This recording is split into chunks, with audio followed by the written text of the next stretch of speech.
Hello and welcome to another episode of the Rotoworld Baseball Show. I'm your host, Eric Samulski, joined on this Wednesday afternoon by my co-host, Scott Pianowski. Scott, happy Wednesday. Happy hump day. Yeah, Wednesday's always a great day of the baseball calendar. We get all-day baseball. We get daytime baseball. We get nighttime baseball. And a couple of my leagues, I'll have offers or bids to make tonight in our Yahoo leagues. I know in the Friends and Family League, where you and I are both in contention, we'll be making some bids tonight. So it's always a key day in the calendar, and we try to share some of that intel with you. Yeah, I'll be rage dropping Adam Ottavino after putting a spec bid on him. I can't do that dance anymore. I'd rather just not try to get saves than every time I pick the guy up to try to get a save or two, it just turns into disaster. Although the Mets are a fun team right now. The game is fun to watch for sure. Yeah, the game is fun to watch. Yeah, the bullpen situation is not. The Mets are leading the Yankees by a bunch of runs, and they're still stealing bases. And then Aaron Judge says, "No, I'll just single-handedly make a comeback and hit a couple of balls to the moon." He's going to dent it. Aaron Judge is going to hit a baseball one day. It's going to just dissolve or get split in half. That guy just rockets things. But I've enjoyed the Mets' resurgence since Grimace was on the field. It's changed the Mets' fortune. I don't know. Who knew? Listen, that and like the Red Sox are fun again. Like, they're competitive. They're fun to watch. They're just some fun. I mean, there's some fun teams hanging around the fringes of the playoff race, and we'll see how it all shapes up. You mentioned the Red Sox. I have to throw the story in here. A really good friend of mine, we grew up in New England. He lives in Long Island now, and he goes to a Red Sox game with his wife. Again, he lives in Long Island, nowhere near Boston. They go to a game a month or two ago. They have a blast. And she's like, "Why don't you get a partial season ticket package?" Which sounds, totally ridiculous for somebody who lives nowhere near the 200 plus miles away. And so he said, "Well, I'm not going to do it." But the team, he expressed some interest to the team, and they said, "Well, why don't you come down Monday and we'll let you on the field. You can watch batting practice. We'll give you a tour of the stadium." So he goes down Monday night to the Red Sox Blue Jays game under the guise of, I'll just take all the free stuff. I'll enjoy this. It's a little junket, it's a getaway. His wife encouraged him to go. And then the Red Sox have the most exciting game of the season where they fall way behind. They have a crazy comeback. The stadium is rocking. It was everybody, even Alex Cora, I think, called it the best game of the year. And now he's like, okay, I'm going to buy a partial season ticket package for the rest of the year. He's already trying to give the tickets away because he can't go to 99% of them. But it's just so funny that he happened to show up in Boston the one night that it was a perfect night for them to sell you on a package. It's infectious. It is infectious. The other thing that's infectious is trades. Yes. Everybody loves trading in fantasy baseball. That's going to be the crux of our story today, or our podcast today. We're going to go over some do's and don'ts at the top. We're going to talk about some of our trading strategies, just do's and don'ts and tips. And then we're going to talk about some potential guys that we would be trading or trying to trade for in fantasy leagues. We got to start with some big news at the top, which is Fernando Tatis Jr. Is going to be out until at least the All-Star break, they said. He's got a leg injury that involves, I believe, sometimes, I confuse the tibia and the fibula because I'm not a doctor. But he has a leg injury where he is, they're just trying to be cautious with it because they don't want it to be something that becomes far more serious. He was crushing in June, was having a great, month. I don't know that there's much actionable here. It seems like David Peralta is going to get everyday playing time against right-handed batter or pitchers. And then as of right now, they've called up Bryce Johnson, a 28-year-old journeyman who looks like he'll play against lefties. Is there anything for you here? I mean, you have Tatis. You're just putting him on the IL and hoping. Are you trying to buy low and get Tatis if somebody is concerned? And Peralta, I assume, doesn't really interest you in fantasy leagues. No, Peralta doesn't interest me. It's easy to say that off top. I would need to really like the price on Tatis. I wish the Padres would pick a lane. This is a fun team, but they've just been hovering around 500 all season. And I feel like they're going to be a little bit like maybe Arizona last year, where they'll have a run differential close to even. They'll probably win a little bit more than half their games, and they'll squeak into the playoffs, and then we'll see if they can catch magic. The one player, other than Profar, man, I had so many jerks at Profar shares over the years, and usually it was to my detriment, and this is the one year to have him. He had that walk-off hit a couple nights ago. What a great story he is. The riser in this offense that's really impressed me is Jackson Merrill, who started the year hitting bottom third. Lately, he had settled into that sixth spot, occasionally hits fifth, and now with Tatis out, he'll probably hit fifth, I would think, for the rest of the season, or as long as the lineup doesn't change. And he's might end the season 2020. He's succeeding in the major leagues as a 21-year-old, which is very good for his future potential. If you're not over your head, overmatched at that young an age, it's such a good sign for where you're going. So Jackson Merrill's a player I'm excited about, not just for the balance of this season, but I think he's a great keeper league player as well. Yeah, and that power has really started to tick up. He was one of the guys we might get to a little bit later, but that power has started to tick up, which has been really nice to see from him. We also saw Starling Marte go on the IL. The Mets have said they're going to be without him for at least a month. I assume he's still a hold for you. What about in leagues where there's no IL spot? He's dealt with some injuries in the past. He had double groin surgery just like 2 years ago. Speed is a major component of his game. So I'm not entirely sure how much he's going to run when he's back. Are you holding him in all league types, even like NFBC formats without an IL? I would need to have the storage room. If I don't, the IL, of course, but if I'm in a league with no IL spots and I have to free up, we're talking about a guy who's in his mid-30s who needs to run to hold fantasy value. So he's not an automatic hold for me. I will say, so what's going to be, how's the roster going to shape up? One thing I want to see the Mets do is commit to Mark Vientos, who's just, I talked about how much fun that Mets-Yankees game was last night. This guy is just a rocket. He's just a line drive machine. He's 297, 349, 576. Still available in a fair amount of Yahoo leagues. He's got 9 home runs. I think they maybe fell in love with Brett Beatty. And look, I get it. I mean, DJ Short and I basically wrote a sonnet for Brett Beatty about a year ago. It didn't really pan out. But I think the Mets have finally accepted that Vientos has to play every day and probably at third base. Yeah, we'll get to him later in the show too. So I think he benefits. Brett Beatty has been playing a lot of second base in AAA recently, which is something to keep in mind because Jeff McNeil is really struggling. So there's a chance they could bring Beatty back up to play second base, which wouldn't impact Vientos. And then Harrison Bader is somebody who's been playing pretty well in the month of June, and was playing pretty much regularly anyway, but without having Starling Marte around, it's just one less piece to rotate in the outfield. In June, Bader is hitting 273 with 3 home runs, 11 runs, 12 RBIs, 3 steals. That helps you across all 5 categories. We've seen Harrison Bader be like interesting in fantasy leagues when healthy, given that power and speed. I think in 15-team leagues, he should have already been picked up, but he needs to be rostered in all 15-team leagues right now with the way the offense is playing and he's playing. And I think he's a fringe 12-team guy for the time being because he's playing well. He's in an everyday spot in the lineup. If you're like in a really, really deep league, this does open up the possibility for DJ Stewart, who's a left-handed batter. We'll see more at-bats against right-handed pitching with Marte out, but that's like, again, NL only type of formats. I'm glad you mentioned Bader because there's 3 things he does well for a baseball team. He's a good defensive player. He has some power. He has some speed. And that means that marks the defense. Why we care about defense? Well, it marks his place in the lineup. And whenever you have category juice, whenever you have a power speed mix, that's going to make you fantasy relevant, especially with, Bader. We don't know what his average will be, but we're at a time where we're more open-minded to accept a negative average because if he hits 235, that might not even hurt you, or it might just cost you a point in the standings or something like that. And also want to apologize with Jackson Merrill and with Mark Vientos, Pianowski doing a horrible job of reading this, reading and comprehending and maintaining knowledge of the script. You're teasing. This is a long, I'm teasing. This is a long script today. I don't know how we're going to get to all of it, but it is. Yeah, we're going to try ambitious. To fly through some of the notes to be. Well, this is like you just presented this to like DreamWorks and said, okay, this is my dream project. This is what I want to tape. And they're like, okay. Just cut down. I figured, we recorded Monday. There couldn't have been much stuff that happened in the last 2 days, but there's been a lot of stuff that happened in the last 2 days. Feels like for example, Bryan Wu was placed on the IL with a hamstring strain. We know he's been battling arm issues. This is not apparently related to the arm, hamstring. They don't expect it to be too long, but it's obviously a couple of starts.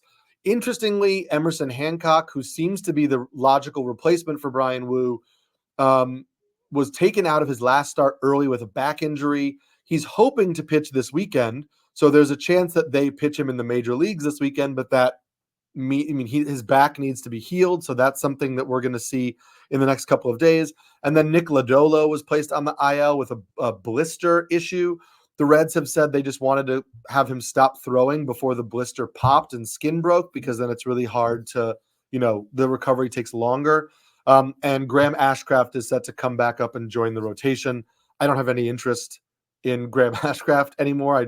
You shouldn't do that. But just keep an eye on Wu and Lodolo. We'll get more information on how long they're going to be out, but it doesn't seem like it's going to be too long for either one of those guys. Yeah, I would stream against Ashcraft if I can. He just doesn't miss bats. Unfortunately, pitching Wu is no longer a story for the moment in Seattle. Remember, Seattle's the only team in Major League Baseball in current 30 clubs that hasn't been to the World Series. They're leading the AL West. They've been in first for a while, and I would just love to see that rotation when healthy. And I realize a playoff rotation is different because you don't go 5 deep, but it's such a good staff. It's such a good baseball city. It's a fun park. I really would love to see them make a run, but they need to stay healthy, and they also need to get Julio Rodriguez going. I know he's been more, if you believe in the idea of a second half player, and some people might poo-poo that, but Julio's generally been better in the second half. I think they need to get him going, but I'm hoping this can be the year Seattle can make a run, and maybe with Gilbert and Kirby at the front of that rotation, they could do something in the playoffs. I liked Wu in the preseason, didn't get a lot of shares of him, and I feel fortunate for that. I mean, you never really know how injuries are going to run. And you mentioned a finger injury. It sounds like I don't see him on the script, so I'm just going to duck this in here. It sounds like Max Scherzer won't miss any time, even though he had a little bit of finger discomfort after that first start. It sounds like, knowing your writing style, I think you probably wrote the Scherzer note after his first start for Rotoworld. I did. Yes, I can read you. I can read the notes. Like, yeah, that's Eric, because they're so thorough. Not that anybody else is doing poor work, because all the notes are good, but your style I can always kind of see it, and it gives go it's read wordy. that note. My style is wordy. It's a really good. What it tells you, if you roster Max Scherzer, or you're thinking of trading for Max Scherzer, you want to know, how did he look? I didn't see his start, and it tells you everything you need to know. So go read that note if you need to get an update on what's going on with Max. You could also read our note on Dallas Keuchel, who, is not only still in baseball, but was just traded to the Milwaukee Brewers and was just activated onto the active roster. He is going to be in this rotation. Listen, if the Brewers can make Colin Ray and Tobias Myers interesting, I know everybody's laughing that they traded for Dallas Keuchel, but it wouldn't shock me if you wind up streaming Dallas Keuchel at times during the summer, or late in the early fall, because the Brewers have taken the strategy where they're just like, they want guys to throw a mix of pitches, pound the strike zone, try to keep hitters off the barrel.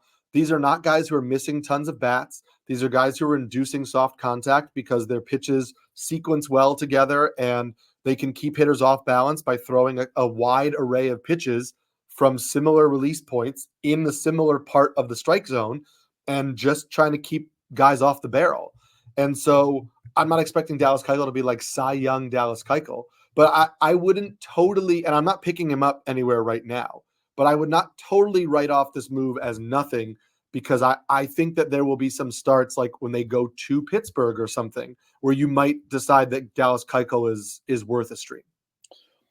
I always like it when the data backs up what my gut feeling or observation was. And I always think of this Milwaukee team being good defensively. And I just did a quick FanGraph search on some of the defensive data. And I realize not everybody, defensive data keeps getting better and better. I realize some people still view it with a little bit of distrust, but if you look at the collective defensive WAR for the Brewers, they're second in the National League. Only the Diamondbacks have it better. That seems to line up with what I see defensively. So maybe that's why they're pulling some rabbits out of the hat with this rotation. And obviously, if Keuchel is going to survive, he needs, and he's always been a great defensive player himself. Remember, he won that Cy Young with the Astros, and he was the fifth infielder, get all those ground balls, was good at checking the running game, which is more important now than ever.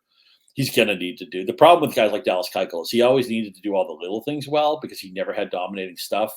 And when guys like that start, you look at like Kyle Hendricks, and I know he's had a couple of good starts recently, but when guys like that have small margins for success and they lose a little velocity, or they lose a little bite in their pitches, it just, they can just get their heads handed to them. So Keuchel, I'm going to sit out Keuchel even in National League only. Sure. It's just fun that he's around, because he had the beard. I mean, he kind of fit that ZZ Top theme when he was with the Astros. I enjoyed him when he would pitch quickly. He was just a really fun guy to watch, and it's cool that he's in baseball. He can add another team to his immaculate grid resume. Sadly, he never pitched for the Mariners because I need some Mariners help. I don't know that team as well as I should, but I'm just glad to see.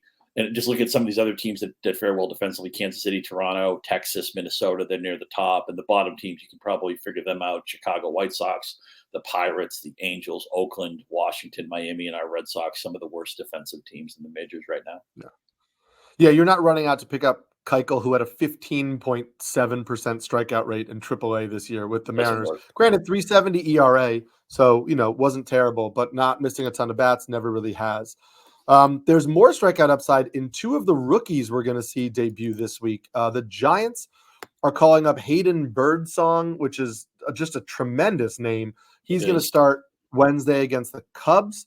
Birdsong is a really cool story because he's a guy who was 5'9" in high school, was cut from the team a few times, had no scholarship offers, went to Eastern Illinois and was a reliever because he struggled to throw strikes. But, happened to the Giants pitching development coordinator happened to live in his hometown in Illinois. They happened to have connections at Eastern Illinois, and he's one of those guys who it just so happened that he was good enough and had enough people with connections who knew who he was, that he was a 6th-round pick in 2022, is already coming up. Can hit 96, 97 on the fastball, had a 2.51 ERA and 1.17 whip, with 75 strikeouts in 57 and a third innings between AA and AAA this year. Plus fastball, good slider, swing and miss type curve, which is interesting. And we obviously know pitching in San Francisco is a pretty nice thing as well, given the ballpark. And then the Twins are calling up David Festa, who's going to make his debut tomorrow, Thursday, in Arizona. Festa is somebody who Nick Pollock from Pitcher List put me on to at the beginning of the year because his fastball qualities are elite. He gets tremendous extension. Fastball's 95, so good velocity, gets a lot of induced vertical break, so seaming rise on the fastball, keeps it up in the zone a lot. If you look at fastballs by starters in AAA this year, according to Pitcher List's metrics, Festa had the best fastball in the minor in AAA this year, ahead of Shane Baz, ahead of Max Meyer, ahead of DL Hall, ahead of Mason Black. Festa has a very good fastball, 3.77 ERA in 59 and 2/3 innings, has 3 pitches, slider and a changeup. So these are guys who are I think interesting. Festa, I don't know how long the leash is because Paddock has said that he's on the IL not for an injury, but more for a rest and fatigue situation. Birdsong seems to have more of a leash because the Giants are really beat up, but I just don't know what your level of interest is in either of these two guys. Both of those guys. And I think the one thing you didn't mention about Birdsong is he was undersized in high school. He since has grown to be 6'4". Oh, yeah, he's 6'4" now. Yeah, and Festa's 6'6". And I always feel more comfortable. I realize there are some smaller pitchers. Tom Gordon was great. Sonny Gray isn't the biggest guy around. He's like a quasi Cy Young candidate just about every year. And what a wide open Cy Young Award race it is. We talked about that for about 10 minutes with producer Adam before the show. But when I look at these minor league pitchers, the first thing I want to see them dominate strikeouts in the minors. And Birdsong has, Festa has. You mentioned all the stuff that Nick Pollock mentioned, just having the best fastball in minor league baseball ahead of some really impressive guys that we all would have guessed first. So I see the strikeout rates. I see that they're 6'4" with Birdsong. Festa's 6'6". I want to see a guy who comes out who's menacing, who's dominating, who's not afraid to live in the strike zone because this stuff is good enough to survive it. But granted, there's no guarantee AA, AAA success. It's not guaranteed major league success. But this is the type of resume that these are guys I would maybe try sight unseen in the right situation. If I'm playing to start a volume grab game in a head-to-head format. And by the way, sneaky little secret of fantasy baseball. I'm having more fun, I think, in my head-to-head leagues these days than in my roto leagues because there's just more immediacy. Things matter more when you have a big day or a bad day in your roto league. Whatever, sure. It's another brick in the wall. But there's something about playing for something at the end of the week that's, and I realize not everybody likes that. Some people are like, oh, don't make it like fantasy football. But I like head-to-head. It's become my preferred format. I prefer the Roto. I think I'm better at it. I think okay. of these two guys, I like them both. I like them both. By the way, I want to make it clear. I'm still playing Roto. The Friends and Family League is still Roto, and I'm always and I'm going to dabble in. I'm in the Tout Wars DFS League, which is fun. My idea is whatever format you like, you should play in it, and I'm going to play in a bunch of different formats. And when fantasy football comes along, I'm going to be in a bunch of different fantasy leagues, playing a bunch of different 2 quarterback leagues, super flex leagues, 2 tight end leagues, whatever. I'll certainly play some DFS there too, and so whatever format you like. But if you haven't tried, I guess this is maybe a pitch that if you haven't tried head to head, this is a case to do it. And that's where maybe Festa or Birdsong might make more sense for me, is in head to head, where streaming's more of a proactive strategy in those formats. Almost everybody who's starting who isn't terrible is going to get a kick of the tires. And also, Eric, there's like a FOMO thing where I might just want to have a Festa share or a Birdsong share, especially Festa. Like, what if he's great? I want to know I have at least one piece of it. So maybe I'll just pick him up on a team just to not be locked out if he happens to hit the ground running. There are certainly FOMO shares. I fully embrace that and try to get some guys when I want to have a share. I will say that if you've been saving your waiver money, Festa might be one of the better starting pitching prospects that's going to come up and throw meaningful innings this year. We may see Cade Horton over the summer. We may see Jackson Jobe in September. But in terms of guys who could stick in a long stretch of time, I think Festa may be one of the remaining guys who, has a shot to really claim a rotation spot for the remainder of the year and be worth waiver money. It is a risk, but Chris Paddock hasn't thrown more than 120 innings in a season since 2021, and he's already thrown 78. So I do think the Twins are going to be cautious with his innings. He's also been really not that good, so they could move him to a long relief role as well. I don't think it's crazy to think that Festa could stick in the rotation. He just needs to pitch his way into it. I would take the gamble on him over Birdsong, but I would take gambles on both of them in deeper formats for sure. So it's Birdsong tonight and Festa tomorrow. Festa on Thursday. Is that when they're going? Okay. Yeah. Birdsong Wednesday and Festa Thursday. The Rangers sent Ezekiel Duran down to AAA. He has not been playing particularly well of late. And Justin Foscue, who had an oblique injury, was activated off the AAA injury list. So he has not been called up yet, but Foscue could be somebody who is of interest to us down the road if he gets a chance to come back up, because, and we'll get into our quick hitter notes, which is a lot of this rundown, and you can jump in at the end and let me know anything that you want to add to. But Josh Young is experiencing inflammation in the tendon in his wrist. He's going back to Texas for more tests. There is no updated timeline as of right now on Josh Young returning, but this is obviously not a good sign. So that's why Ezekiel Duran being sent down and Foscue coming off the IL would potentially lead to more Justin Foscue down the road. But obviously this gives Josh Smith even more of a leash. He's been really good.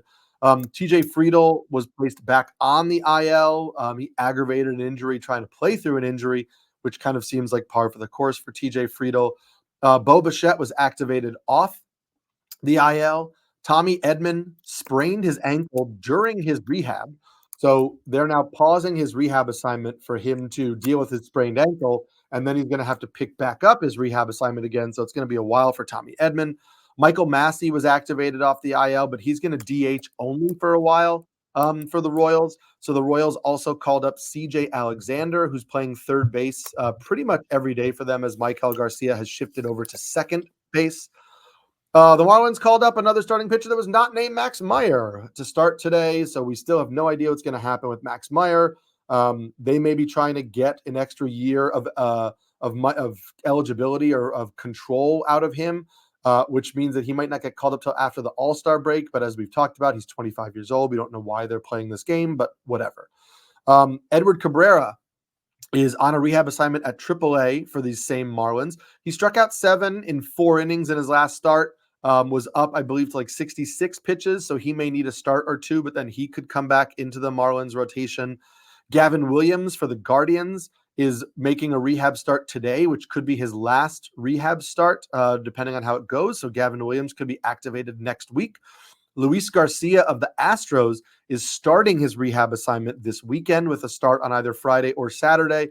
He's going to be in the complex league while coming back from Tommy John surgery, so he's going to take a while to build up. But we could see Luis Garcia in the Astros rotation right after the All-Star break.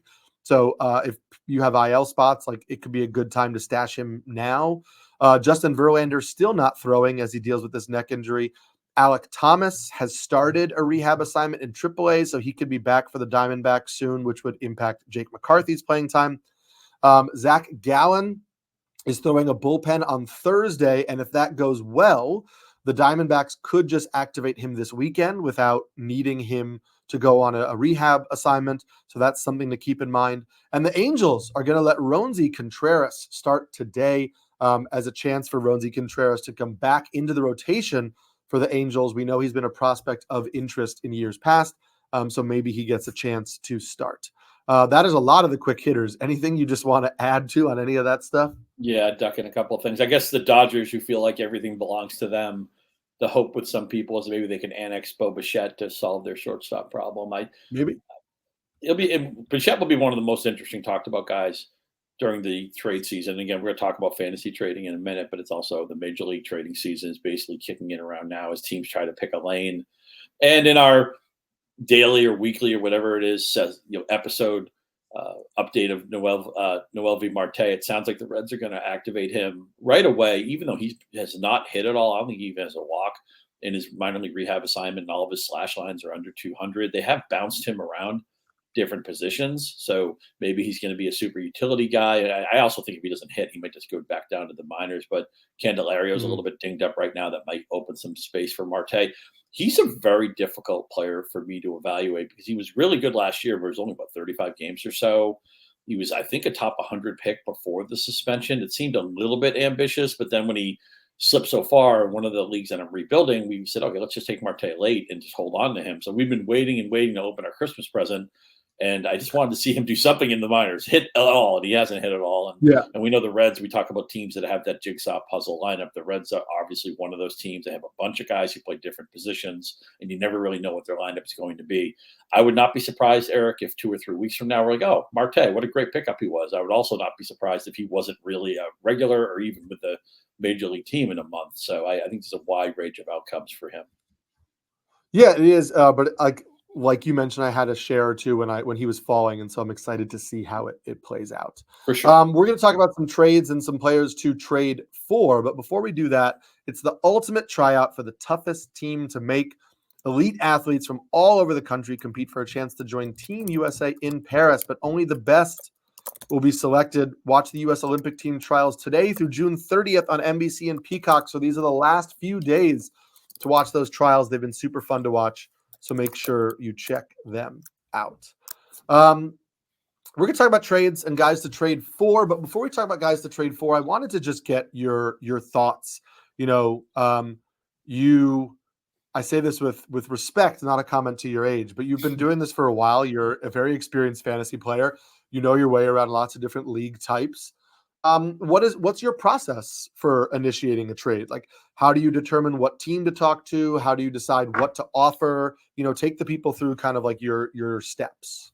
For sure. There's 2 major things to get started. I guess 3 major things. 1, you have to do an evaluation of your own team, your own strengths and weaknesses. 2, you want to do an evaluation of the standings. And especially if you're playing in a rotisserie league, you want to audit the categories and see where are the clumps, what teams have separated themselves in certain categories, and what categories are there clusters where a lot of teams can move up or down with a very slight amount of improvement or deterioration.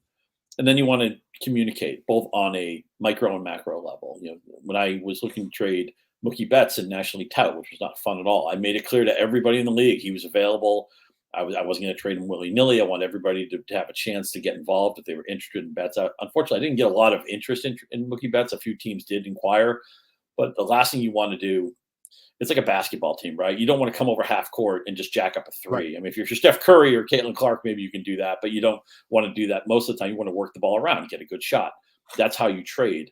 So a big part of this is people generally it's like when you were a kid, you traded baseball cards, right? If you had a couple of Ken Griffey Juniors and you didn't have any Barry Bonds, you okay, I'll trade a Griffey for a Bond, something like that, because you already had 2 Griffeys. That's how people make fantasy trades. They have they're running away with saves. They're 12 saves ahead of everybody else. It's not that painful for them to trade a closer. So the first thing you want to do is just audit your own team, audit the league, audit the categories, and then you go to people with.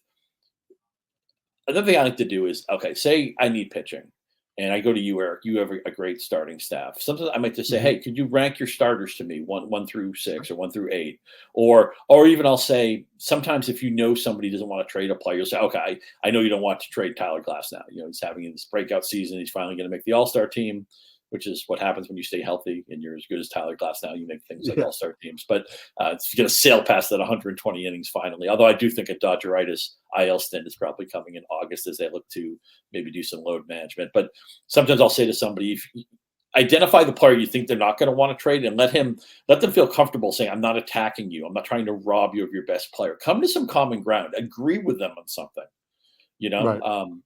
If somebody will say, somebody in the Mookie trade was saying, well, I can't trade this shortstop or that shortstop because they're too good for an injured Betts. I said, yeah, you're right. I agree with you.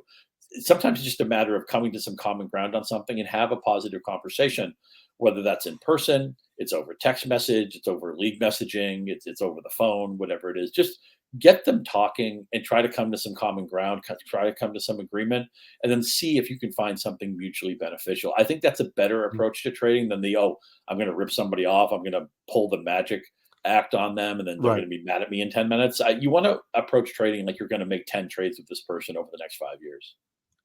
Somebody said something to me once before that, like, if it doesn't hurt, it's probably not hurt a little bit. It's probably not a good trade. And I like to keep that in mind, where it's like, if I have no reservations at all about who I'm trading, what I'm giving up, chances are it's not really a fair offer. Mm-hmm. Like, I should at least feel like there's a chance that something may come back to bite me a little bit. Like, for example, in AL Tout, or actually in 2 leagues, I've traded away Jose Caballero because the playing time was drying up.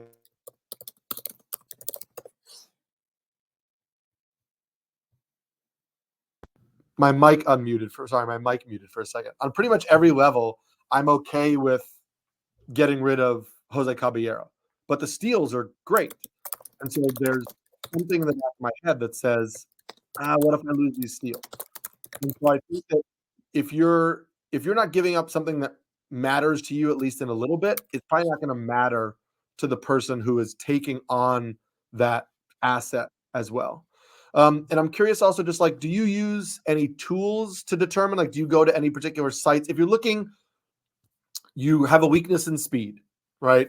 You need to acquire, or let's go something not just like, I'll look at stolen bases. You have a weakness in, like, RBIs. You want to really get RBIs. You can obviously look at lineup slot and whatever, but do you have a particular, like, do you like StatCast rolling windows? Do you look at, like, the last month of stats? Do you look at, like, barrel rate? Like, how do you kind of narrow your list to determine who you want to try to make a trade for? No, that's a great question. There's a lot of things I look at. I certainly look at some of the sliders, the advanced metrics on Savant. I mean, anybody who plays fantasy baseball with any sophistication is on Fangraphs or Baseball Reference some of the day. And then sometimes it's just a matter of, I'll look at, like David Hamilton has been the number 2 fantasy shortstop over the last month and the number 7 offensive player, which is really great for somebody who might sit occasionally against left-handed pitching and still bats near the lower part of the lineup. But man, what a fun player he's been.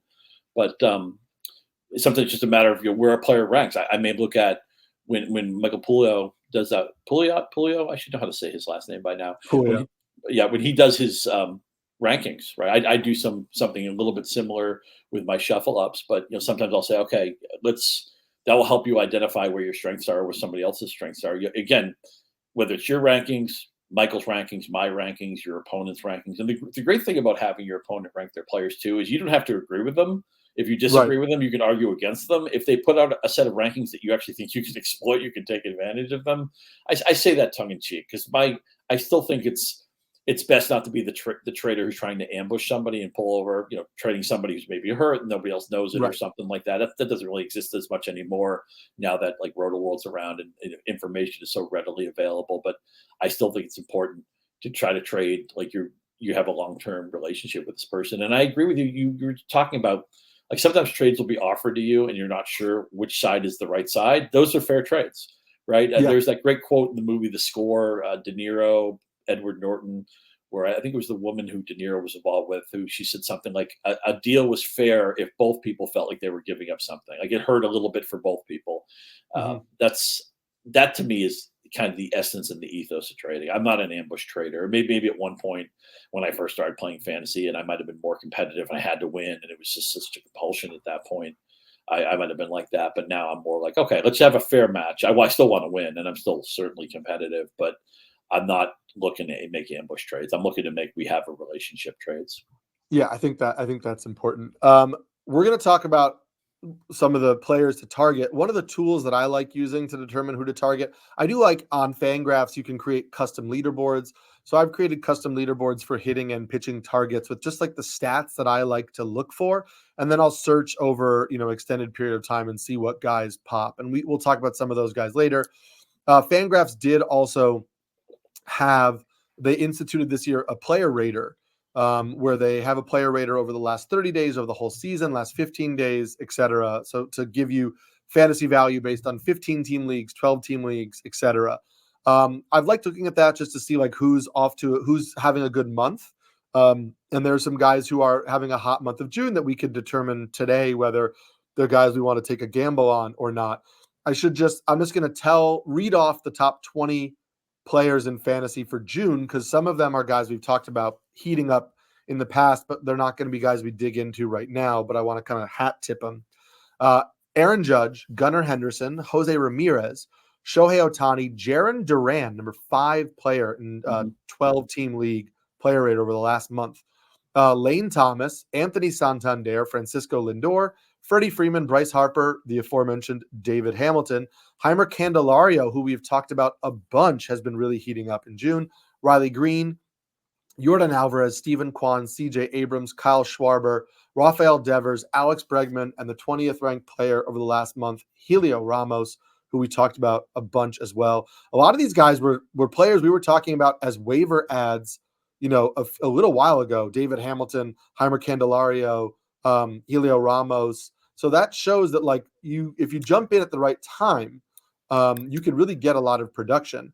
Lane Thomas is part of a group of guys who are bouncing back. They either struggled or dealt with injury early in the year and are having really good months of June. And so I wanted to lump them all together and ask who of these bounce backs you're most convinced by or least. And it's Austin Riley, Randy Arozarena, Cedric Mullins, and Lane Thomas, all having pretty good months of June. Who are you most a believer in, this is the hot streak, it's going to carry on through the rest of the year? Well, the thing about Thomas is he plays for a team that the Nationals, Washington Nationals, who are they want to run as much as they can. They're one of those teams, they're probably not going anywhere, but although they have some interesting players, but Thomas is one of those guys, every time he's on first base, I expect him to try to steal second. So I'm certainly interested in him. We talked about Cedric Mullins, I think, on the Monday show, how he's that one regular in the Baltimore offense who's been below code, but he's actually picked it up in June, as you say, and he probably marked his territory, although he's also the only natural center fielder that I see on this roster. So maybe that protects his playing time. Arozarena concerns me. I know the trend is upward. That's why he's on this list, but I mean, he was so bad in April, so bad in May. He's always been somebody who succeeded with an approach that probably wasn't ideal, but it worked for him.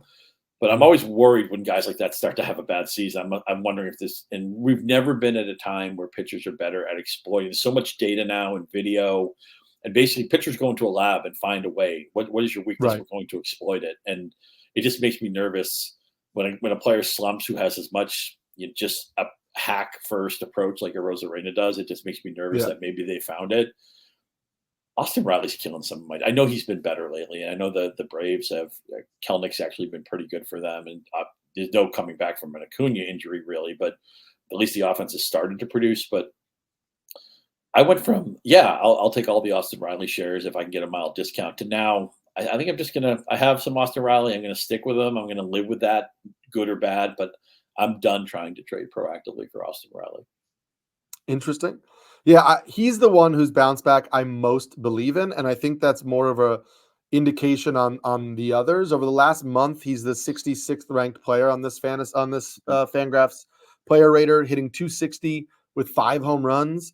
Randy Arozarena has made a change, which has helped with the batting average, but I think he's sacrificing power to just get a higher batting average. We're seeing him pull less and is kind of focused on putting the ball in play. Cedric Mullins, I told you, we talked about on Monday, like he's popping the ball up a ton still. I don't really know that I'm buying into this being like a legitimate bounce back. And Lane Thomas, I like. He's looking good and playing well and is a top 20 player. And I think a lot of that has to do with speed, right? He has 6 steals and 6 homers actually over the last 30 days. So I think Riley may have the higher upside for the rest of the season, but I really believe in what Thomas is doing. I was able to buy low on him when he was coming back on a rehab assignment in a league, and I'm super happy about that. I want to mention one other thing. One other thing I want to mention: the top 20 players. As a Red Sox fan, Jarren Duran looked about as lost as a player could have looked during the 2022 season, and I think he's one of the 3 or 4 most improved baseball players since then. He was really good last year for whatever it was, 100 games or so, and then this year not only is he getting great volume and he plays in a perfect park, but power, speed, 288, 351, 480 slash. I mean, he looks like a star. He reminds me actually right now. He's starting to remind me of Jacoby Ellsbury.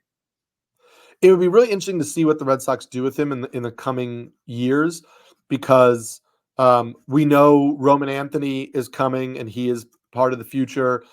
Christian Campbell is a prospect for the Red Sox that's flying up scouting reports right now. 21-year-old outfielder who's part of the future there.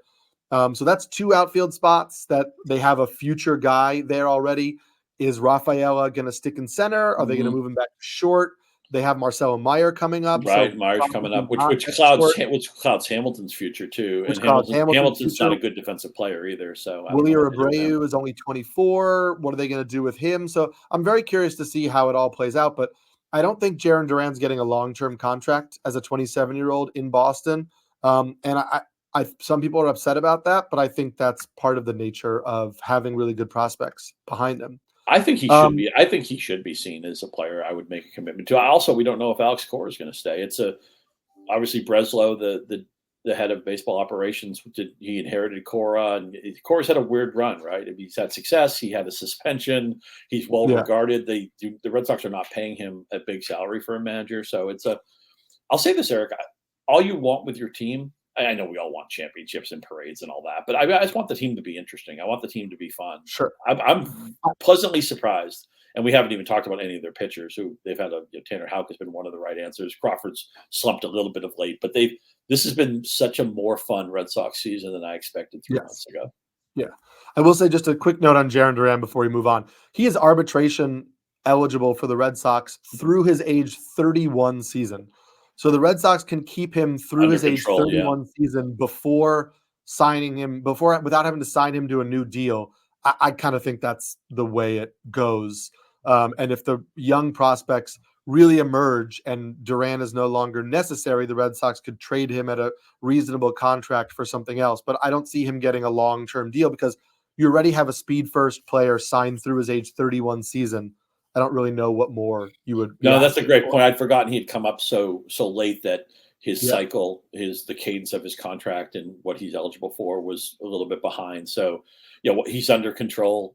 You have some certainty there. I mean, he'll get more money, of course. We know how arbitration works when you play well, but I think you're right that there's no urgency. And the other thing is, this is one thing that teams keep getting better at. It's not necessarily satisfying all the time, but the years to have these players are on the upswing and in their 20s usually. Right. And then they kind of crest it around the middle of their careers. And then you don't want to – the mistake is to pay these guys big money when they're on the downside of their careers. So maybe they get the fillet of Duran when he's kind of still affordable. And then when he gets ready for a big market, a big contract, whatever, a big deal, maybe you let him go somewhere else.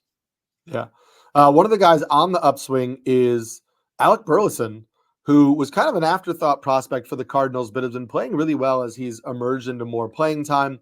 Over the last month, he's 29th on the Fangraphs player rater, hitting 262 with 7 home runs, 3 steals, 18 runs scored, 16 RBIs. Is Alec Burleson somebody you'd be interested in trading for in fantasy leagues?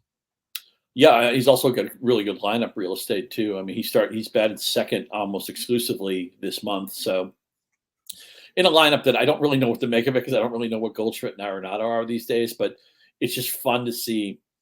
We've talked about Mason Wynn a little bit, how we like him. He's become their leadoff guy. Burleson's become their number 2 guy. And the Cardinals have gotten back into playoff contention. I think Burleson's marked his territory for the rest of the season because the big problem with the Cardinals, another jigsaw team, how does the lineup settle, day after day? And you mentioned earlier that they're not sure when they're going to get Edman back, if at all. So I think Burleson's going to be a fantasy factor the rest of the season. And I have shares. I'm not looking to trade him. I think he's going to be, I don't know, if we were redrafting now, I think he'd be somebody who'd probably go in the top 100 picks. Yeah, he hits the ball hard. Like, he's a player that I like. I like his approach at the plate. If somebody thinks they're selling high on him, I would certainly be interested in taking a gamble. I love the fact that in a lot of formats, he's first base, third base eligible. So I could certainly see trying to make some moves for Alec Burleson if people think like they're kind of getting out before the cold streak comes. I think that's really interesting for me. We talked about Jackson Merrill before, who is the 35th player this month on the player rater, hitting 299 with 7 home runs this month in the last month, 2 stolen bases, 16 RBIs, 14 runs. The power was not supposed to be something we were going to see right away with Jackson Merrill, but we are seeing it. And so I'm curious if we talked about this a little bit before, but are you buying him as if he's a 2020 guy? And would you be trying to go get him? I know that in a dynasty league, people aren't going to trade him, but in a redraft league, somebody may think that they're getting out on a hot streak. Yeah, it's always a little bit tricky to trade for somebody who's playing hot, who had a pedigree, who was highly rated prospect, because the player who rosters him is excited about the player too, right? So right. Maybe the timing isn't right, but if you look at banked 5x5 value for the season, even with Merrill getting off to a slow start, he's already a top 20 outfielder. And I know we don't have time to get to everybody on the script, so maybe that's why you skipped over Brandon Nimmo. He's also I was going in. I decided to go in order of the player rater, so we'll get. Okay. We'll get to Nimmo. I love players who have a broad base of skills who can help you different ways, and Nimmo's is one of those guys because he doesn't hit for a great average and he only steals the occasional base. I think people miss what a good offensive player he is. And Merrill's one of those guys too. He's not going to hit 40 home runs. He's not going to steal 40 bases, but he's on pace already for 2020. The power has shot up recently. They've given him more responsibility in the lineup, and now they're going to have to do that with injuries. I'm excited. Merrill, again, I think right now he's outfielder 19 in Yahoo leagues for 5x5 value to this point, and the trend is upward. I see no reason why he and Nimmo, for that matter, can't be top 12, top 15 outfielders if good health the rest of the way. Yeah, and Merrill started to hit in the middle of the order. He's hitting 5th or 6th for the Padres, which really does increase some of that RBI total. Nimmo is locked into the 2nd spot in the Mets order, which is important, again, as the lineup is heating up. And apparently I can't read, because the reason I had Nimmo up there was because Nimmo is actually ahead of Burleson. He's the 6th ranked player over the last 30 days, hitting 298 with 5 home runs. 21 runs scored, 17 RBIs, 1 steal. So he's actually been better than Jackson Merrill. We both like both of these guys. Do you have a preference? Like if somebody had both of these players, or you could try to get either one of these players in your league, right? You need a batting average asset, right? You're probably going after Merrill and Nimmo because you want batting average primarily. The power for Merrill is great to see. The runs for Nimmo at the top of the Mets order are great. Sometimes runs are an overlooked category, but their primary asset is batting average. Are you trying to trade for one of these guys before the other? Well, first of all, if somebody had both of them, this is where you ask them to rank them, and you see if it's one of them you can get. Although I have a feeling the person would probably say, I rank them about even. But Nimmo might be a little bit safer. He's got more resume, and he'll get a little bit more volume because he's locked into that 2 slot. So he'll get that extra at bat sometimes when Merrill won't. So maybe Nimmo's a little bit safer, but then you get the upside of the unknown with Merrill, who had a higher prospect pedigree and is going to give you more category juice. It's really close for me. Yeah. Again, I think Nimmo's the floor guy, and maybe Merrill has, and this sounds like a cop-out, but I think Nimmo is the floor guy, and maybe Merrill has a little bit of upside. And I'm speaking proudly because they're both on a rebuilding team of mine. I mentioned my friend Scott Pianowski earlier. He's the guy who went to the Red Sox game the night that he's going to get suckered into season tickets for, he can't really use because he lives in New York. I don't understand how my friend thinks sometimes. He's by the way, a great fantasy trader too. He's in charge of the trading we do because he's a lawyer and he doesn't mind sending 47 emails to somebody where I might not have the patience for that. So hats off to you, Scotty, if you're listening. But I like both these guys, and I'd be really excited if any of our listeners could either they roster them already or they could trade for either one of them. So an interesting trade that I just see in the Yahoo, in Yahoo, you can look and type in a player's name and see who they've been traded for recently. Mm-hmm. Nimmo was traded today straight up for Yandy Diaz. And I find that to be an interesting trade because it is trading quote unquote high on Nimmo while he's on a hot streak for a player who we expect who came into the year with potentially more value in Yandy Diaz because he's another, right? You're trading batting average asset for batting average asset. You're trading guy who hits at the top of the order for guy who hits at the top of the order. Lineup slowly coming on with the Rays, lineup slowly coming on with the Mets. And actually Yandy Diaz hitting 337 in June, 3 home runs, 14 RBIs. So it might be just kind of like a positional swap too, right? Third baseman versus outfielder. But that's an interesting gauge of the level for Nimmo right now is, he's being traded for players who we think of as quality batting average players who are maybe not performing or on the season aren't performing at the level that we expect. I also want to mention, to throw out a quick plug for my colleague at Yahoo, Fred Zinke, who not only is renowned in the fantasy industry for his trading acumen, but he writes a weekly trade piece for Yahoo. I think it drops on Wednesdays. So Fred is just really good. This is a topic that he's a very good fantasy player anyway, but this is one of his specialties. So as you're looking for more trading tips, make sure you check out some of that Fred Zinke content. Yeah. I talked about when I traded Jose Caballero before. I traded him straight up for Jonathan India, and I'm feeling pretty good about that because over the last 30 days, India is the 39th ranked player on Fangraphs Player Rater, hitting 354 with 2 homers, 3 steals, 19 runs, 13 RBIs. He is hitting leadoff now with TJ Friedel on the IL. I think India is a player to buy right now. I think if there's any concern that Noelvi Marte coming back is going to impact his playing time, I don't believe it. You might get India's playing time impacted in September if Matt McClain actually comes back and is playing well, but that's a long time with a lot of steps to go. I'm not really worried about it. India's in the top of a lineup, in a good home park, hitting the ball well, starting to run a little bit. I really think we could buy India before the price gets really high. For example, somebody in Yahoo today traded Nick Gonzalez straight up for Jonathan India because Nick Gonzalez has great season-long stats but is trending in the wrong direction.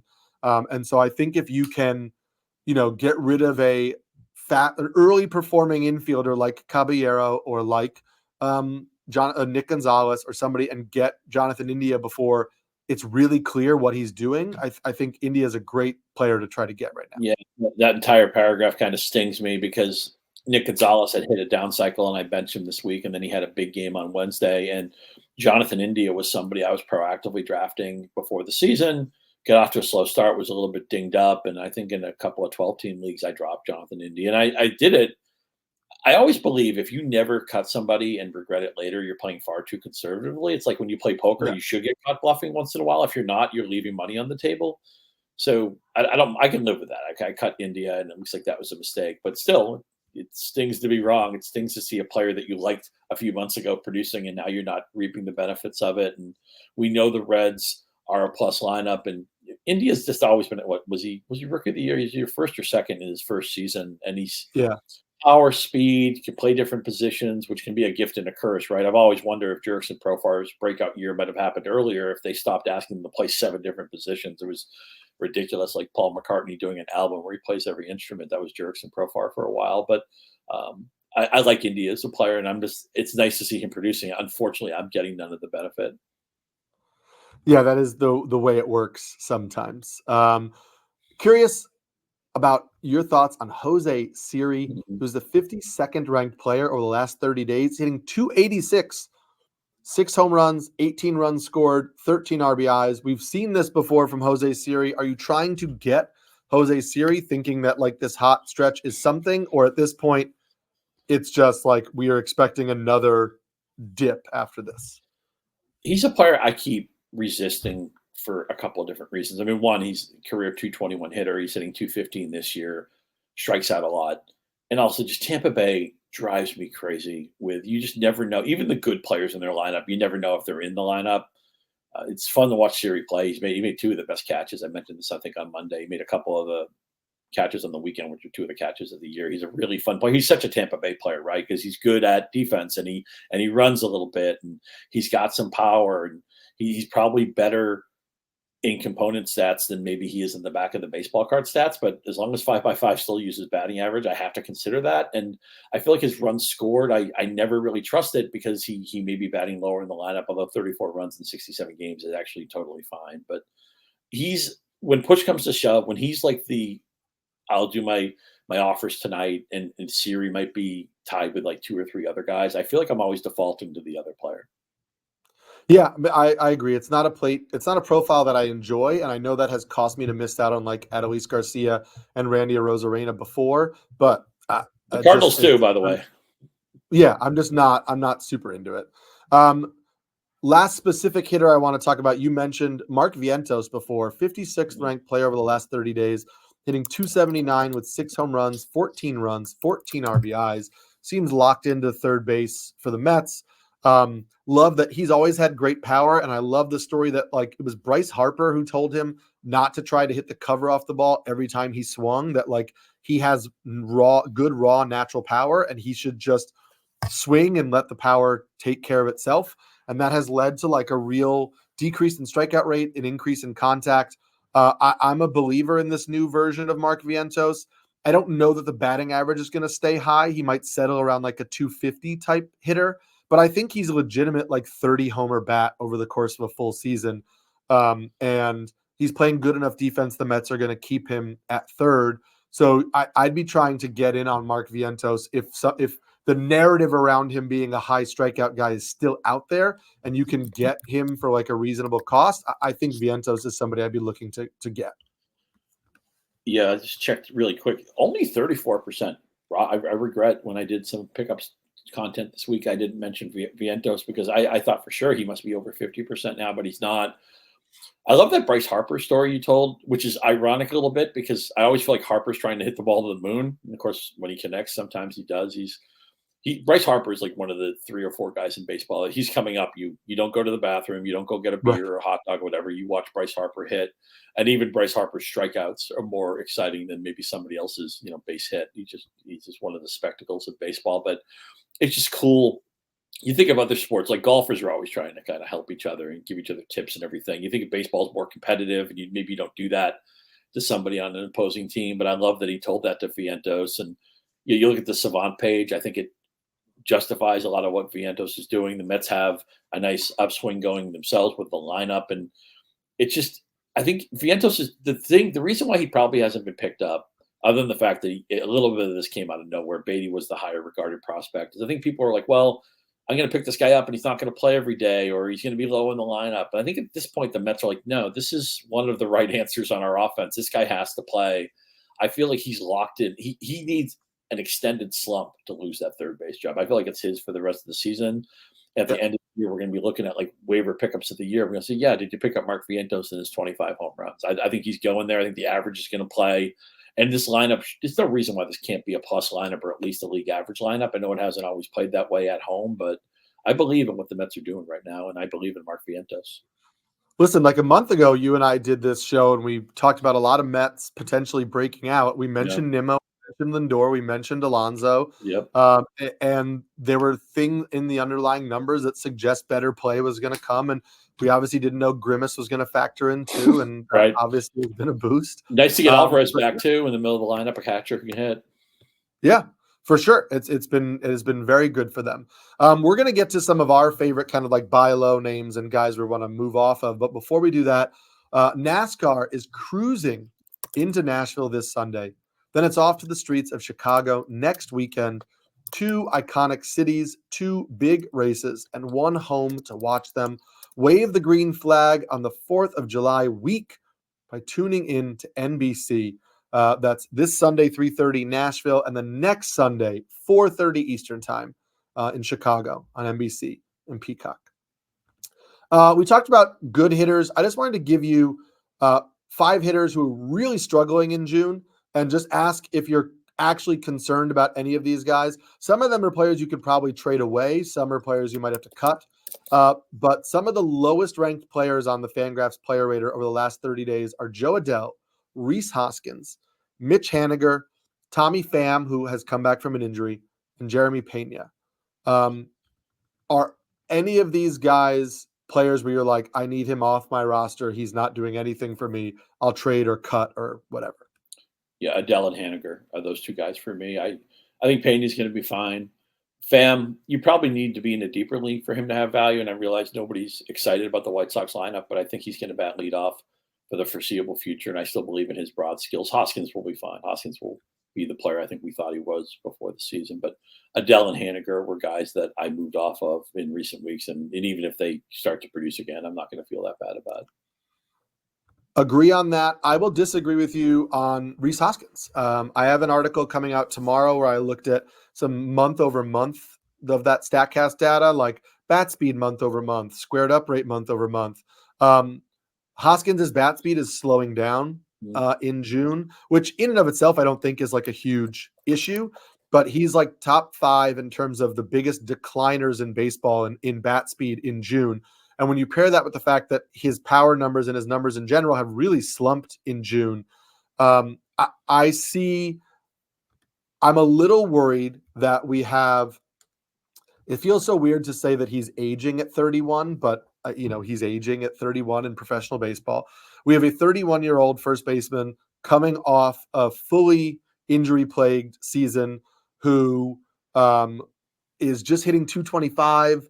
The strikeout rate has been consistent, but he's not hitting with nearly the same authority over the summer.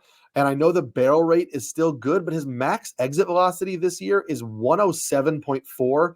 His career max exit velocity is 112.2. He has never been under 111 max exit velocity since his rookie year. So 107.4 is super low in terms of how hard he's hitting the ball. His average exit velocity is just 88.5. That would be the lowest in any year of his entire career. I just don't see him making the type of quality of contact we're used to seeing. And then when you pair the slower bat in with it, I think you're starting to see maybe part of the reason why. And potentially it's an easy fix. Like, it's not saying he's like old or he's washed, but I'm less confident that we're going to get to the guy who hits 30 plus home runs than I was before, because the lack of thump in his bat right now makes me concerned that he might be like a 20-25 homer guy who is a 230 hitter, and that's just less valuable. Really strange part of Hoskins' game right now. One of the things I love about Baseball Reference, you can go to a player's career split page, and then you can click on a particular split, and it will give you every season what that split is. And so I'm looking at Hoskins year by year on Baseball Reference against left-handed pitching, and it can also show you, is he better? How much better is he versus the right-handed split? How is the OPS split? How does that work out? Basically, he's been somebody who's had the platoon advantage. Has always worked for him. He's hit lefties really well.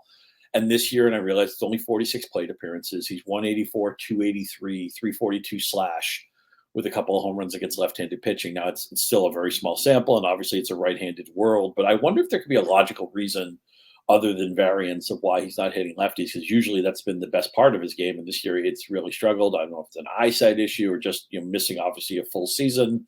You expect there could be problems coming back, or just a slow onboard to the player we expected. But I love it. I always love when you get granular with the data. And I think you present a reasonable case for why you could be concerned about Hoskins. I'm sad to say that I'm out on Adell, because it's fun to see post-hype guys. We talk a lot about Profar on the show, and it's just fun when post-hype guys put it together. Adell's still a young player. the Angels. I just want the Angels to have something, a reason for me to look at the box score other than Luis Rengifo, who's on a bunch of my teams. But obviously, right. Trout's missed most of the season. Ohtani, they lost in the offseason, which we all knew they were going to. And I was really enjoying the Adell story, you know, and I'm still waiting for maybe Zach Neto to pick it up. I know he got dinged up a couple of games ago. It sounds like he's okay in the Freeway series. I think he pulled a lower body injury on a fielding play, but it sounds like it's not a big deal. But I wanted the Adell story to be real, and it makes me sad to realize that maybe it's not. Yeah, yes, that's the human component of this. That's tough. We're going to end by just talking about some guys that we're interested in trading for, who maybe aren't just having a great June, but guys that we might want to buy low on in particular. I mentioned that I have a StatCast custom leaderboard that I like, which I added chase rate, so like O-swing, barrel rate, swinging strike rate, and contact rate, which basically tells me guys who are not chasing a lot out of the zone, who are making good, strong contact, who aren't swinging and missing a lot. I think those are guys who tend to have good, strong results, right? Guys making consistent, hard, quality contact and not making bad swing decisions.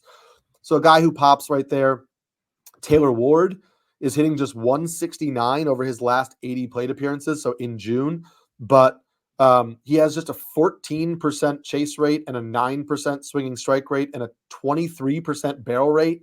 So not swinging and missing a lot, making a lot of strong quality contact. I think that his numbers will catch up a little bit. Josh Lowe is another one, hitting 241 in June with 3 home runs and 4 steals, but a 19% barrel rate, 12% swinging strike rate is fine for Josh Lowe, and a 76% contact rate. Those are fine for Josh Lowe. I think that his stats will start to pick up. Other guys who pop on here, Luis Robert, hitting 191 in June. And I know the strikeout rate has gone up a little bit, but still barreling the ball 16% of the time. I think he could find himself in another lineup, in another team. So I like kind of like buying in on Luis Robert here if people are concerned about him. And then like Spencer Horwitz is a guy who's popping here. The Blue Jays haven't been playing him consistently, but I think they're going to have to coming up. And so he's a guy where like maybe if people aren't convinced that he's getting full-time playing time, I really like what he's doing. And then I'm still in on Maikel Garcia. He obviously doesn't pop here on barrel rate, but he has an 87% contact rate, just a 6% swinging strike rate, 10% walk rate, and 15% strikeout rate in June. So he's making a lot of contact. He's just hitting 140, and to me that doesn't really make sense with the amount of contact he has. 6 steals in June, so he's still running. I don't know that we're ever going to see the power upside we thought we were getting from Maikel Garcia, but I still think in the second half of the year he'll give you a solid batting average, good steals, is hitting at the top of the order for the Royals, and so I like him. Yeah, a lot of good names there. I'll definitely co-sign Garcia, who they're going to bat him leadoff every day. They're going to let him run as much as he wants, and I still think over the full season, at least he'll have double-digit home runs. I still think he could hit 12 to 15, so he's a good guy to get. And we've talked a lot about Horwitz in recent shows. There's going to be a teardown with Toronto. Maybe it doesn't come till after the season, but it could happen in the next month or so. And I think he's going to force his way into the lineup one of 2 ways, either by production or just by need because people aren't on the team anymore. So his roster tag has lagged. I wrote about him a little bit earlier this week, and I know he showed up on some of your excellent waiver work that we also run on Yahoo. So Horwitz, I think the market's a week behind on him. I don't understand why, but they are. Some guys I would trade for. Christopher Merrill is just that screaming unlucky hitter. Good approach. He is deserved better results per the StatCast data if you believe in that stuff, and I certainly do. He's been somebody I've been trying to trade for. I like to look at closers on good teams who have run unlucky in saves, and I realized that Evan Phillips didn't get a save recently where he pitched earlier in the game. That's just Dave Roberts being a good manager, but I think maybe the person who rosters Phillips in your league might overreact to that. I'd love to go get him now if there's even the slightest bit of a discount. You would have to probably pay the full freight on Willy Adames, but I think he's going back to one of the most underrated players in baseball. His walk to strikeout rate is starting to get close to 1, even though he does have swing and miss in his game over the last month. Power's there, speed's there. Milwaukee's got a decent lineup. He's probably going to hit in the middle of it for the rest of the year. He's just a broad set of skills. 235, fine. That's not going to crush you in today's game. He's going to help you in every other category. Willy Adames, welcome on all of my rosters. Yeah, love it. Just breaking news. Spencer Turnbull, right shoulder soreness, left today's game after just 3 innings. That's probably going to be an IL trip for Spencer Turnbull, which is unfortunate because he had just gotten back into the rotation for the Phillies and was looking pretty good through 3 innings, was looking good this year. That's just kind of a brutal blow, but something to keep in mind as we go through. We're going to end this show very quickly by ranking our streamers. We've done this the last few Wednesday shows. We're going to try to keep it going for you guys. So if you listen to this, you can find some streamers for the weekend. So Friday, Scott, here are the top 4 guys I have identified in my personal opinion. Not a great day for streamers, but Slade Ciccone of the Diamondbacks against the Oakland Athletics. Mitchell Parker of the Nationals against the Tampa Bay Rays.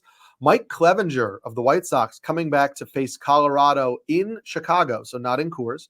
And Kenta Maeda against the Angels. Your answer could be nobody, but if you had to rank these, how would you do it? Parker's the top. Parker's in my circle of trust. That underrated Washington rotation and Tampa Bay's offense doesn't scare me. You want to play Ciccone against Oakland, I'm fine. Maeda will drive you crazy. He won't go deep in the game. He nibbles so much. It's going to be hard for him to get a win. I can't think of, and I realize he's got a plus matchup. That's why he's here. I don't want you to use Maeda, but Parker is certainly my first preference here. Yes, Parker for me. I'm okay taking a gamble on Mike Clevenger versus Colorado outside of Colorado because I don't love the lineup. And yeah, I mean, I guess Slade Ciccone as well against Oakland. I'd have to be in like a 15-team league. I don't really want to take the gamble if I don't have to. And in a head-to-head league, as we talked about before, I don't think you need to force this on Friday. You can see how it goes, and maybe Saturday or Sunday there are better streamers, and you can prioritize that. Like, for example, on Saturday, we get Jake Irvin, who's kind of just above the streamer range, but I wanted to put him on here. Jake Irvin against the Tampa Bay Rays. Aaron Savali in that matchup against the Nationals. Rhys Olsen against the Angels, and Griffin Cannon against the Tigers. So I guess these are just 2 starting pitching matchups. But I'm curious how you rank these guys. First of all above the streaming line. I'd be fine with any of them. And Olsen's a guy I'd like to see take off in the second half. He's been a little bit disappointing, unlucky with wins. Detroit lineup has not been particularly good this year, but I'd be fine with any of them. I think Olsen might be the pitcher who is most likely to help you as maybe a streamer who you pick up and keep for the long term. Yeah, Olsen. I do like Canning this week. He was a very popular pickup for kind of like matchups like this. I will say, because you mentioned that they're above, some interesting guys who are definitely below. Carson Spires, I think it's still Spires on the Reds against the Cardinals, is interesting. It looks like Jonathan Cannon might get another start. You need to keep an eye on that against the Rockies. And so that's, he really had a bad start his last time out against the Tigers, but he looked great against the Astros before. So Cannon could be somebody who people have kind of totally given up on. Tobias Myers is going to try to keep it going against the Cubs if you wanted to take a chance on Mention that. one other guy too. And I know he is like so against what we're trying to do, avoid contact, right? But Cal Quantrill on any road start against the White Sox, look, he's going to go 6 innings. I'm going to give you a stat line right now. 6 innings, 2 runs. He's going to walk 1. He's going to strike out 2 or 3. And, he probably won't get a win, but he's got a chance because he always goes deep in games. You can't pitch him at Coors, can't pitch him against the Dodgers, but he's one of the most underrated pitchers in baseball right now because his approach is different. That everybody else is pitching with their hair on fire and doesn't want you to put the ball in play. Cal Quantrill has learned to be successful pitching to contact. So I salute what he's doing. No, that's a really good call. And actually, that's like another pitching matchup, right? You have Canning versus Rhys Olsen. They're both streamable depending on if they're available in your league. Irving versus Savali, both streamable. Cannon versus Quantrill, both streamable. So there are a lot of options, on Saturday, depending on your league type. And then Sunday, we have Spencer Schwellenbach against Pittsburgh. We have another Rockies player, Kyle Freeland, off the IL, had a great first start. He's going to go against the White Sox. Casey Mize will go against the Angels. And on the other side of that, Tyler Anderson will go against the Tigers. I'm curious where you side with any of these guys.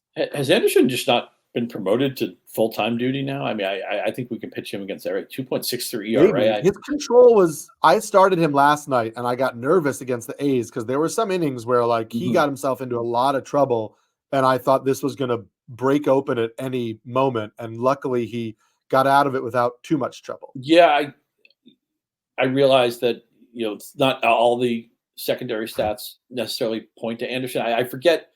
Fangraphs WAR and Baseball Reference WAR have much different versions. On one of the WARs, he's actually first among American League pitchers, and the second one, he's like 24th. I got that from a Joe Postansky column this week.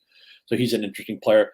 It's disappointing to me as a secondary Tigers fan. I mean, the Red Sox are my team, but I live in Detroit now. I certainly quasi-root for the Tigers, and I just don't think Casey Mize is ever going to be that. They had the number one pick in the wrong years, right? Why couldn't they have the number one pick the year that I don't know, like one of the Orioles guys was available, like Adley Rutschman or somebody. Why couldn't they have a player like that? Or it was tough. Any of anybody in the Baltimore organization feels like the right pick, or Jackson Holiday or somebody. But instead, they have Casey Mize, and I don't want to talk ill of a good old Auburn University pitcher, but it's just weird to see him. He pitches like he's 5'10". He's 6'4". He should be a horse, right? He should be. You hope he looks like Roger Clemens out there, Corey Kluber or somebody, and he doesn't pitch like that. So I don't trust Mize. I do think though Anderson is somebody who I would roster the rest of the way. In Colorado, we talked about it with Quantrill, and it's a case with who's coming off that Freeland. As you mentioned, he was good in his first start. And if you're ever going to pitch a Colorado guy, it's going to be against a team like the White Sox, that the worst offense in baseball. So Kyle Freeland is. I like Freeland, and I like Schwellenbach. I'll get back in on Schwellenbach. Yeah, I was a little stung on Monday, but yes, Pittsburgh's a plus matchup for sure. There's holes in that lineup, so although he's going up against, I'd rather pitch Schwellenbach against Pittsburgh than Mize against the Angels. I just wish he wasn't facing Skeens, right? I mean, it's like you want to. Why can't he pitch against one of their other guys? But why can't he get Martin Perez on Saturday? But to watch, though. Fun to watch. Paul Skeens. Do you have any Skeens, by the way? I don't. No. A lot of Jared Jones, not a lot of Paul Skeens. Let me ask you really quick. We talked about trading, and I realize the show's gone long, but another minute won't hurt us. We didn't talk about who we're going to trade. And Tyler Glasnow is somebody I just think eventually they're going to maybe back off his workload because the Dodgers, all they care about probably is October. They're already in the playoffs. Do you have just a quick word of advice? Skeens is somebody, he's awesome. They're not going anywhere. At some point, he'll get shut down. Maybe Garrett Crochet will be shut down. How are you playing that if you roster these guys? Just ride it out? Or the White Sox have already said that they're going to try to limit Crochet's innings. They have a plan in place. So that's already beginning. The problem is they said that publicly, so I think other people now know that, and it might hurt your ability to get something for Crochet. I am totally fine with selling guys like Glasnow, Chris Sale, who have had injury issues in the past and are looking great and are clear at the top of their value. You have to understand that the other people you're trading with have the same concerns about injuries that you do. So you're not going to get what you would typically get for like the best pitcher in baseball because there are those concerns. However, if you're getting the value of a top 2-3 round pick, like nobody's projecting that Chris Sale is going to break. I think that could be good for you. So, for example, a friend of mine traded Chris Sale, needed power, was concerned about Josh Young having power coming off the IL, and this is before the setback. Yep. Traded Chris Sale and Josh Young for Rafael Devers. And I felt like that was a good deal because with Devers, you're getting back a top 2 round hitter. So that's fair value for Chris Sale, even if Chris Sale continues to do this for a long time. And that's not factoring in the injury concerns of both Josh Young and Chris Sale. And obviously the Josh Young injury happened. So it might be a trade of Chris Sale for Rafael Devers straight up, which I think is good value if you feel good about your pitching and you need hitting. So I'm okay with trading those guys. I'm not trying to give them away because pitching has been tough this year. So even if I'm getting, like 8 more starts of them, that's still really valuable. But I'm never against trading somebody at peak value if the cost is there for me. And so I'm totally fine with that, with those type of moves. I'm fine with also I'm thinking about trading O'Neal Cruz in a couple of leagues because He's starting to hit the ball well, but he's still not running. The lineup isn't good. The counting stats aren't there. Like, there are some players where, like, if you still have concerns, you can, about the overall scope of what they're doing, you can look at a hot streak and try to get rid of them at the top of the hot streak. Another thing is, like, if I had, and I realize these trades may not be easy to execute, but I'd rather have Corbin Burnes going forward than Tyler Glasnow, even though Glasnow's been better, because Burnes, the Orioles are fighting in the AL East. They're 2 games behind the Yankees right now. We know it's much more important to make the playoffs as the division winner. It's just an easier path to the World Series, where the Dodgers, just nobody's going to push them in the NL West.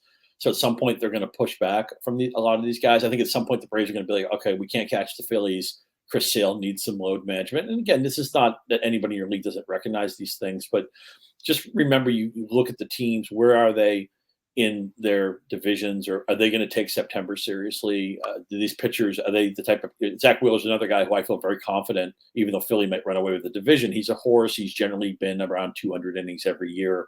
I feel more comfortable about him lasting the season. I know it's a little bit of a fool's errand. What pitcher's going to get hurt? What pitcher's going to stay healthy? But I want to look at where the teams are in the standings sometimes, and that will determine what my plan of attack is in the second half. Yeah, I think that's a good part of the strategy as well. We'll sign off by noting that Dallas Keuchel struck out 2 in a scoreless first inning today in his first start for the Brewers. No pitch over 90 miles an hour. So we'll see how the rest of that Dallas Keuchel start goes. You can follow both Scott and I on Twitter. Scott is at Scott_Pianowski. I am at Samulski NYC. You can check out my Mixing It Up column over at NBC Sports Today, where I talked about the recent struggles of Shota Imanaga, the recent surge of Tobias Myers and Kyle Gibson. And I have an article coming out tomorrow that's on that bat speed data, some hitters who are surging on popping on that. So make sure you check that out. As always, download, rate, and review this podcast. It's very helpful for us. And we will check you out on Monday after another weekend of baseball. So we'll see you next week on the Rotoworld Baseball Show.